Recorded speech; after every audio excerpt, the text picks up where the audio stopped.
어려운 일이 발생하면 그때 정말 어렵고 힘들다는 것을 알 수 있습니다. 그 어려운 일로 인해서 아이고 힘들다, 아이고 힘들다, 뭐 말하지 않아도 한숨만 절로 나오며 아이고 이거 어떡하지, 저렇게 어떡하지 라고 고민하고 힘들 때가 우리 삶 가운데 있습니다. 뭐 이것은 뭐 돈이 많다고 돈이 적다고 또 뭐 어떤 환경이 동일하지 않더라도 사람은 살다 보면 어려운 시간들과 힘든 일들이 분명히 있다는 것이죠. 그러나 그 시간을 보내고 나면 그때가 가장 하나님 앞에 간절하게 기도했다는 그 시기였다는 것을 우리는 알 수 있습니다. 그래서 어렵다라고 하는 건 그 어려운 그 사실만으로 볼 때는 너무 어렵고 힘든 것이지만 그 어려움 속에 그 너머에 계시는 하나님의 역사와 섭리, 또 우리를 오히려 그 어려움 가운데 살게 하여 주시는 놀라운 은혜가 분명 있는 줄 믿습니다. 이스라엘의 유구한 역사 가운데 그들이 가장 자주 언급했던 이 출애굽 40년, 그들 인생 가운데 어떻게 보면 가장 어렵고 힘들고 또 고난일 수도 있고 또 불평이 많은 시간일 수도 있습니다.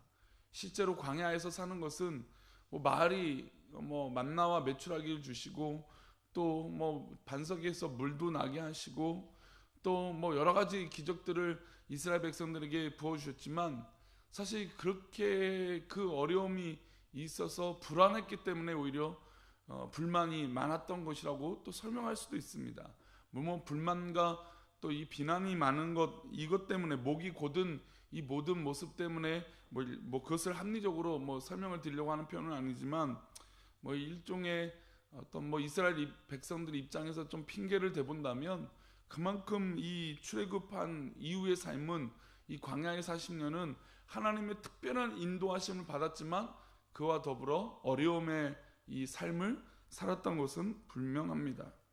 그럼에도 불구하고 이 출애굽의 40년이 이스라엘 민족 가운데 가장 어떻게 보면 빛난 시기고 또 하나님께서 이 역사하심이 가장 강력했던 시기라고 말씀할 수 있다는 것이죠.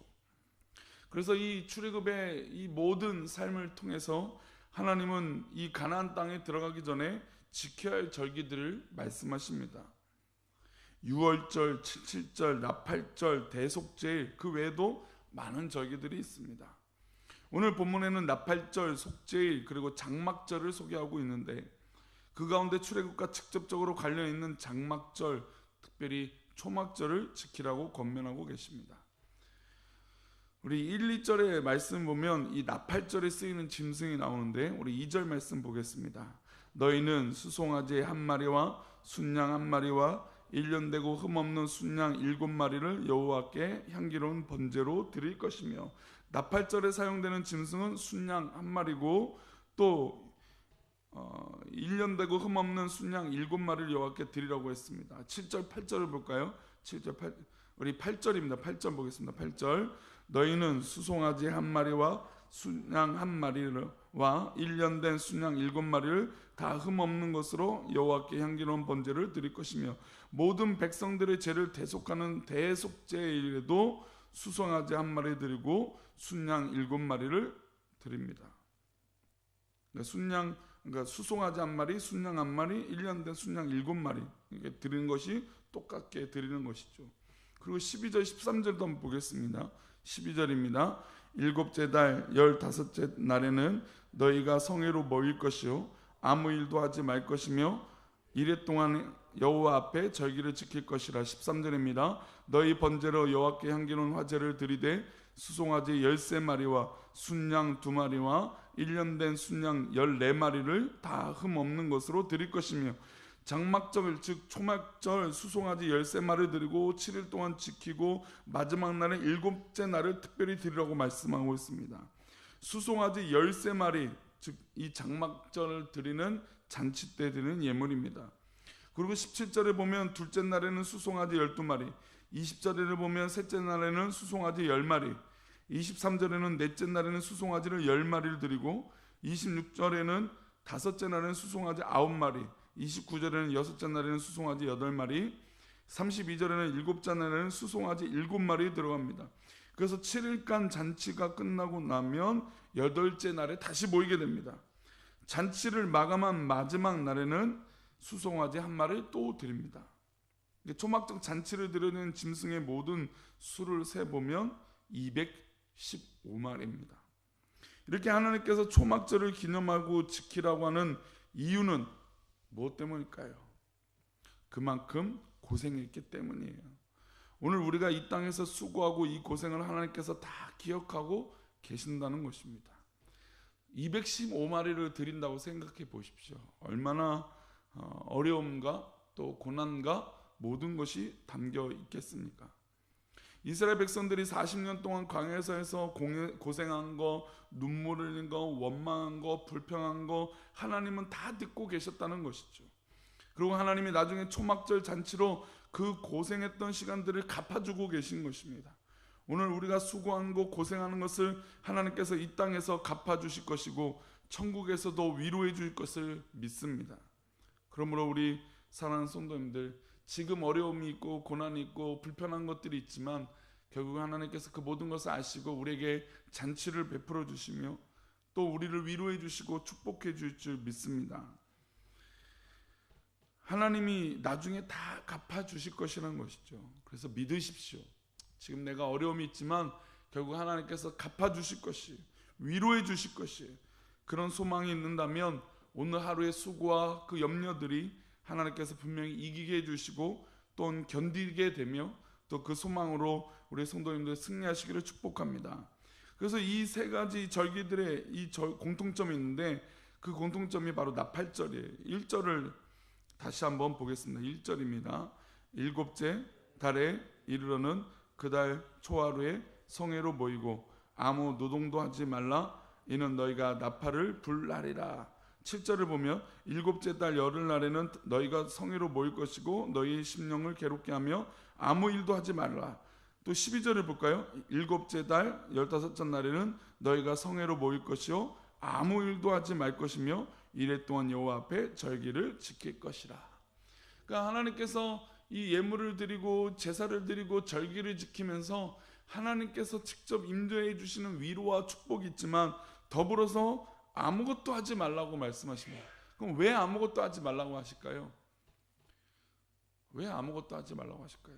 그것은 하나님께 더욱 집중하라는 것입니다. 내가 이것도 하고 저것도 하고 바쁘고 뭐 이것저것 하면 하나님 앞에 집중하지 못할 수 있습니다. 그러나 절기이고 특별한 날일수록 하나님 앞에 어떻게 합니까? 더 집중하라는 것이죠. 아무것도 하지 말라는 것입니다. 그래서 안식의 어떤 그런 의미는 더욱더 하나님 앞에 집중하는 것이에요. 물론 우리가 교회와 예배와 또 봉사와 모든 것들이 이룰 때 바쁜 것들이 있어요. 또 섬기는 손길들이 있고 보이지 않는 수고로움들이 다 교회 안에는 있습니다. 뭐 중보기도를 시작해서 식당 봉사와 차량 봉사와 또 여러 가지 모든 봉사들이 보이지 않는 곳에서 계속 되어집니다. 그러나 그 모든 것들을 가지고 우리가 하나님 앞에 나아갈 건 하나님 앞에 집중하는 것이에요. 그 모든 것들이 하나님 앞에 집중해야 되는 것이에요. 만약에 인간의 마음으로 기도하고 인간의 모습으로 봉사하면 결국엔 그것은 탈이 나죠. 왜냐하면 하나님 앞에 집중하지 못하는 것이기 때문이에요. 우리 사랑하는 성도님들이 봉사하고 섬기고 그 모든 순간에 오히려 하나님을 더욱더 집중하는 예배와 은혜가 있기를 축복합니다. 아무리 열심히 봉사하고 아무리 수고로 땀을 흘려도 예배 시간에 은혜 받지 못하면 그건 불행한 봉사죠. 하나님 앞에 집중하지 못하면 불행한 봉사라는 것입니다. 그래서 하나님께서는 아무것도 하지 말아라 라고 하는 이 말은 역설적인 것이죠. 이 성에 분명히 제물도 드리고 수고하는 사람들이 다 있어요. 예물을 드리고 뭐 송아지를 드리려면 레인들이 수고를 해야 되죠. 또 그것들을 운반하는 모든 사람들의 족속들이 다 있어요. 근데 그 사람들에게 얘기하는 것은 아무것도 하지 말라는 것이 아니라 그 순간에 그런 봉사와 섬김이 있지만 오히려 하나님을 더 신뢰하고 섬기라는 것입니다. 저는 교회 안에서 앞장서서 수고하시는 분들에게 더욱더 하나님 앞에 기도하고 또 예배를 사모하기를 축복합니다. 우리가 앞장서서 중직이 되고 또 여러 가지 하나님께서 권사로 또 여러 가지 각양각색의 하나님께서 우리에게 직분을 주셨다는 건 더 많은 봉사와 수고를 합니다. 그러나 그와 더불어 하나님의 은혜를 더 많이 받아야 돼요. 은혜를 받아야 흘려보낼 수 있어요. 사람은 뭐 언제나 뭐 샘솟는 샘물처럼 막 계속 파면 팔수록 우리에게 솟아나는 게 아니에요. 봉사를 하다 보면 짜증나기도 하고 어려운 마음이 날 때도 있어요. 속상할 때가 있어요. 아니 왜 정수기에 커피 붓지 말라고 수요일날 광고했는데 왜 주일날 또 부을까요? 이것뿐이겠습니까? 교회 안에서 그렇게 수고하는 것들이 있을 거예요. 그런데 그 모든 것들이 그것으로 인하여 내 마음을 다 빼앗긴다면 이건 하나님 앞에 오히려 주일이 더 불행한 것 같아요. 우리 사랑하는 성도님들은 비록 내 마음 같지 않은 일이 일어날지라도 하나님의 은혜 가운데 사로잡혀 있는 기쁨이 있기를 축복합니다. 하나님이 위로하실 거예요. 하나님 축복하실 것이에요. 예배는 바로 우리 하나님께서 사랑하는 성도들을 만나주시고 품어주시고 이해해주시고 위로해주시고 내가 네 편이야 라고 말해주는 그런 귀한 날인 줄 믿습니다. 그러니 귀한 주일에 더 큰 은혜가 있기를 축복합니다. 예배 때마다 그런 하나님께서 만나주신 은혜가 있기를 축복합니다. 우리가 아무 일도 하지 않았다는 것, 하나님께 집중하는 것이에요. 주의 일에 집중하고 하나님께 그 마음을 두고 열심히 두고 사역하고 봉사할 때, 또 하나님 앞에 하나님 만나는 것에 집중할 때 하나님께서 크신 은혜로 우리에게 함께 해주실 줄 믿습니다. 그리고 하나님 기억하실 거예요. 우리가 이렇게 수고하고 있는 걸 우리 하나님 기억하고 계실 거예요. 그리고 하나님께서 우리에게 분명히 잘했다 칭찬하실 줄 믿습니다.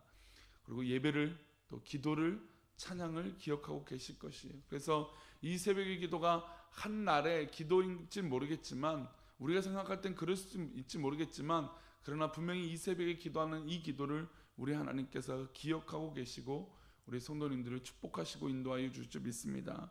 그래서 오늘 이 새벽에도 기도하는 걸 소중하게 여기시고 기도하십시오. 내가 기도하는 이 기도가 하나님 기억하고 계시는 거구나, 이 기도가 하나님께서 기쁨이 내어주시는 것이구나 라고 하는 사모함으로 기도하시는 우리 귀한 성도님 되시기를 축복합니다. 오늘 맥체인 성경 읽기표 우리 베드로후서 2장 말씀 보겠습니다. 2장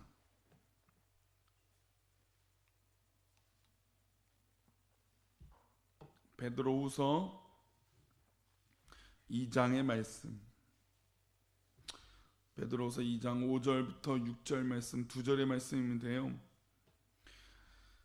베드로후서 2장의 5절과 6절은 하나님 앞에 옛것을 철저하게 버리라 라고 하는 말씀입니다. 우리 베드로후서 2장 5절과 6절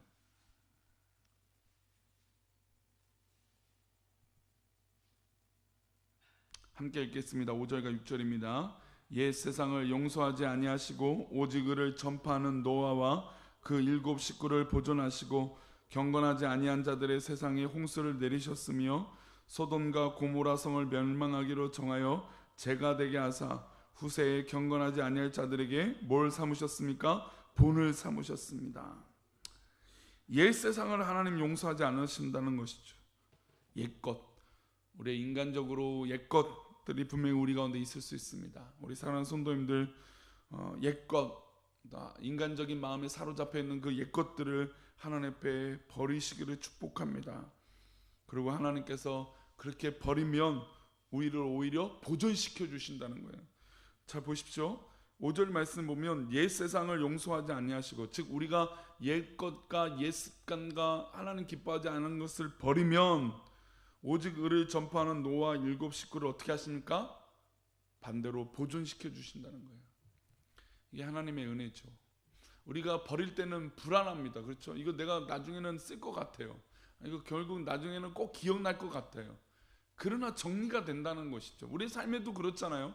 우리가 계속 버리지 못하는 것들이 있다가 이거 그래 나중엔 또 쓰지 않을까, 이거 아까워서 어떡하냐라고 하지만 물론 보관해야 될 것도 있고 기억해야 될 것도 있고 또 갖고 있어야 될 것도 있지만, 우리가 또 좀 정리하는 삶을 볼 때 좀 버릴 것이 있다면 버릴 때 이거 아깝고 소중한 것이라 느껴지지만 결국은 삶의 모습들이 정리가 되어진다는 것이죠. 마치 그런 것처럼 우리가 옛 것을 다 정리해서 하나님 앞에 회개할 것은 회개하고 또 끊어버릴 것은 끊어버리고 버려야 될 것을 버리면 오히려 역설적으로 하나님은 보존시켜 주신다는 것입니다. 이게 하나님의 은혜인 것이죠. 그래서 우리는 소돔과 고모라를 기억해야 됩니다. 하나님의 경고를 잊어버리고 하나님의 메시지를 잊어버리고 하나님 앞에 집중하지 못하면 우리는 언제 우리도 모르게 소돔과 고모라가 될 수 있다는 것을 우리는 기억해야 됩니다. 그래서 하나님, 우리가 나도 모르게 나를 집어삼키고 있는 죄악이 있지 않게 하나님 나를 깨워 주옵소서라고 소망하고 기도할 때 하나님께서 우리를 구원하여 주시고 이끌어 줄 줄 믿습니다. 하나님을 기억하십시오. 또 하나님을 집중하십시오. 그러면 우리의 삶의 모든 부분들이 하나님 기뻐하시는 것으로 인도하여 줄 줄 믿습니다. 기도하겠습니다. 하나님, 이 새벽에도 우리 사랑하는